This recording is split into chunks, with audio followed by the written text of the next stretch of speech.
ಇಂದು ರೈತ ಹುತಾತ್ಮ ದಿನಾಚರಣೆ. ರೈತ ರೈತ ರೈತ ಅನ್ನ ಕೊಡುವ ದಾತ. ರೈತ ಬಂಡಾಯಕ್ಕೆ 45 ವರ್ಷ ಪೂರ್ಣ. ಇಂದಿಗೆ ನವಲ್ಗುಂದ ಮತ್ತು ನರಗುಂದದಲ್ಲಿ ನಡೆದ ರೈತ ಬಂಡಾಯಕ್ಕೆ 45 ವರ್ಷ ಪೂರ್ಣ. ಹೀಗಾಗಿ ಇಂದು ರೈತ ಹುತಾತ್ಮ ದಿನವನ್ನ ಆಚರಿಸಲಾಗುತ್ತದೆ. ಅಂದಿನ ಗುಂಡೂರಾವ್ ನೇತೃತ್ವದ ಸರ್ಕಾರ ಮಲಪ್ರಭಾ ಅಚ್ಚುಕಟ್ಟು ಪ್ರದೇಶದ ರೈತರಿಗೆ ಬೆಟರ್ಮೆಂಟ್ ಲಿವಿ ಅಂತ ನೀರಿನ ಕರ ವಿಧಿಸಿತ್ತು. ಕಾಲ್ವೆ ಕಾಮಗಾರಿ ನಡೆಯುವಾಗಲೇ ಕರ ವೇದಿಸಿದ್ದು ರೈತರನ್ನ ರೊಚ್ಚಿಗೆಬ್ಬಿಸಿತ್ತು. ಹೀಗಾಗಿ ರೈತರು ಬಂಡಾಯವೇದಿದ್ರು, ಪೊಲೀಸರ ಜೊತೆ ಕಾದಾಟ ನಡೆಸಿದ್ರು. ಈ ರೈತ ಬಂಡಾಯದಲ್ಲಿ 2 ರೈತರು ಹಾಗೂ 3 ಪೊಲೀಸರು ಮೃತಪಟ್ಟಿದ್ರು. ಇವರ ಸ್ಮರಣಾರ್ಥವಾಗಿ ನವಲ್ಗುಂದ ಮತ್ತು ನರಗುಂದದಲ್ಲಿ ರೈತ ಹುತಾತ್ಮ ದಿನವನ್ನ ಆಚರಿಸಲಾಗುತ್ತದೆ. ರೈತರಿಗೆ ಬೀಜ ಗೊಬ್ಬರ, ರೈತರ ಸಾಲ ಮನ್ನಾ ಮಾಡಿದ ಸರ್ಕಾರಕ್ಕೆ ಹೇಳಿ ಧಿಕ್ಕಾರ, ರೈತರ ಮೇಲೆ ಸುಳ್ಳು ಹೇಳಿ ಧಿಕ್ಕಾರ, ಬೇಕೇ ಬೇಕು ಹೋರಾಟ, ರೈತ ಪರ ಹೋರಾಟಗಾರರಿಗೆ. 1979 ನಡೆದಿರುವಂತಹ ಬೆಟರ್ಮೆಂಟ್ ಲಿವಿ ಕಾಯ್ದೆ ಮೂಲಕ ಏನು ನವಲಗುಂದ ತಾಲೂಕಿನ ಅಳವಳ್ಳಿಯ ಬಸಪ್ಪ ಲಕ್ಕುಂಡಿ ಅವರು, ನರಗುಂದ ತಾಲೂಕಿನ ರೈತರಾಗಿರುವಂತಹ ಈರಪ್ಪ ಕೊಡ್ಲಿಕಪ್ಪರ್ ಅವರು ಹುತಾತ್ಮರಾದರು.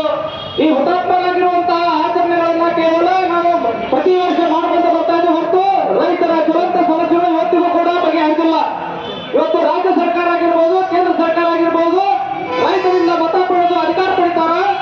ಇವ್ಯಾರೂ ಕೂಡ ರೈತರಿಗಾಗಿ ಇವತ್ತು ಯಾವ ಸೌಲಭ್ಯಕ್ಕೂ ಕೂಡ ಏನು ಕಿಂಚಿತ್ತೂ ಕಾಳಜಿ ವಹಿಸಿಲ್ಲ. ಮುಖ್ಯವಾಗಿ ಇವತ್ತು ನೋಡ್ಬೇಕಂದ್ರೆ 2015 ಆಗಸ್ಟ್ 3ನೇ ತಾರೀಕು ನಮ್ಮ ನವಲಗುಂದದಲ್ಲಿ ಮಹದಾಯಿ ಹಾಗೂ ಕಸ ಮಂಡಳಿ ಹೋರಾಟ ಆರಂಭ ಆಯಿತು.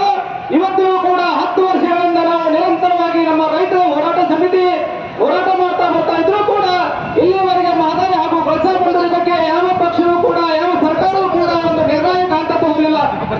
ಕಾರಣ ಇಷ್ಟೇ, ಇವತ್ತು ನಾವು ರೈತಗಳೆಲ್ಲ ಒಂದಾಗಬೇಕಾಗೈತಿ, ರೈತರ ಶಕ್ತಿ ಏನನ್ನು ತೋರಿಸಬೇಕಾಗೈತಿ.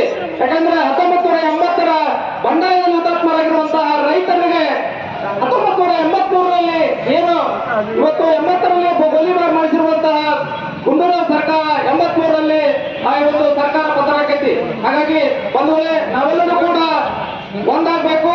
ರೈತರ ಒಂದು ಹೋರಾಟದ ಶಕ್ತಿಯನ್ನು ತೋರಿಸಿದಾಗ ಮಾತ್ರ ರೈತ ಕುಲಕ್ಕೆ ಉಳಿಯುವ ಸಾಧ್ಯ ಅಂತ ಹೇಳ್ತಾ ಇಲ್ಲಿ ಮಾತನಾಡಲಿಕ್ಕೆ ಅವಕಾಶ ಮಾಡಿಕೊಟ್ಟಿರುವಂತಹ ಈ ಹೋರಾಟ ಸಮಿತಿಗೆ ವಂದಿಸುತ್ತಾ ಒಂದೆರಡು ಮಾತ್ರಗಳಿಗೆ ಪೂರ್ವ ವಿರಾಮ ಕೊಡ್ತೀನಿ. ಜೈ ಹಿಂದ್, ಜೈ ಕರ್ನಾಟಕ, ಬೋಲೋ ಭಾರತ್ ಮಾತಾ ಕಿ ಮಹದಾಯಿ ಹಾಗೂ ಕಸ ಮಂಡಳಿ ಹೋರಾಟಕ್ಕೆ. ಈ ಕುಡಿಯುವ ಯೋಜನೆಗೆ ರಾಜಕಾರಣ ಮಾಡಕ್ ಹೋಗಬೇಡಿ.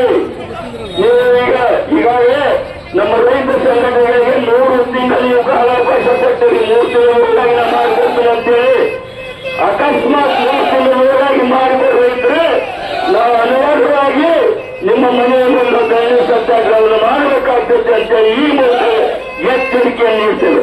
ಅದೇ ರೀತಿ ಹಲವಾರು ಸಮಸ್ಯೆಗಳು ನಮ್ಮ ನಾಯಕ ಗಮನವರು ಹೇಳಿದಾಗ ಇವತ್ತು ಬೆಳೆ ಇರ್ಬೋದು, ಪರಿಹಾರ ಇರ್ಬೋದು, ಸಾಲ ಮನ್ನಾ ಇರ್ಬೋದು, ಅನೇಕ ಜ್ವಲಂತ ಸಮಸ್ಯೆಗಳು. ಅದಕ್ಕೆ ಮಾನ್ಯ ನಮ್ಮ ದರ್ಶನ್ ಸಾಹೇಬರು ಶಾಸನಸಭೆಯಲ್ಲಿ ನಾವೊಂದು ಮನೆ ಪತ್ರವನ್ನು ಕೊಡ್ತೇವೆ ನಮಗೆ.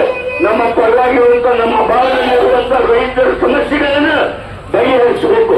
ನಿಮ್ಮ ತಂದೆಯವರು ಯಾವ ರೀತಿ ನಮಗೆ ಪ್ರೋತ್ಸಾಹ ಕೊಡ್ಕೊಂಡು ಬಂದು ನಮ್ಮ ಬೆನ್ನೆಲುಬಾಗಿ ನಿಂತಿದ್ರು ಅದೇ ರೀತಿ ತಾವು ನಿಲ್ಲಬೇಕು. ನೀವು ಕೇವಲ ಮಂಡ್ಯ, ಮೈಸೂರು, ಬೆಂಗಳೂರು, ಹಾಸನ ಅಂತ ಹೇಳ್ಬೇಡ್ರಿ. ನಮ್ಮ ಉತ್ತರ ಕರ್ನಾಟಕವನ್ನು ನೋಡಬೇಕು ಅಂತೇಳಿ ನಮ್ಮ ಸಂಘಟನೆಯ ಪರವಾಗಿ ತಮ್ಮಲ್ಲಿ ವಿನಂತಿಯನ್ನು ಮಾಡ್ಕೊಳ್ತೇನೆ. ಜೈ ಹಿಂದ್, ಜೈ ಕರ್ನಾಟಕ ಮಾತೆ.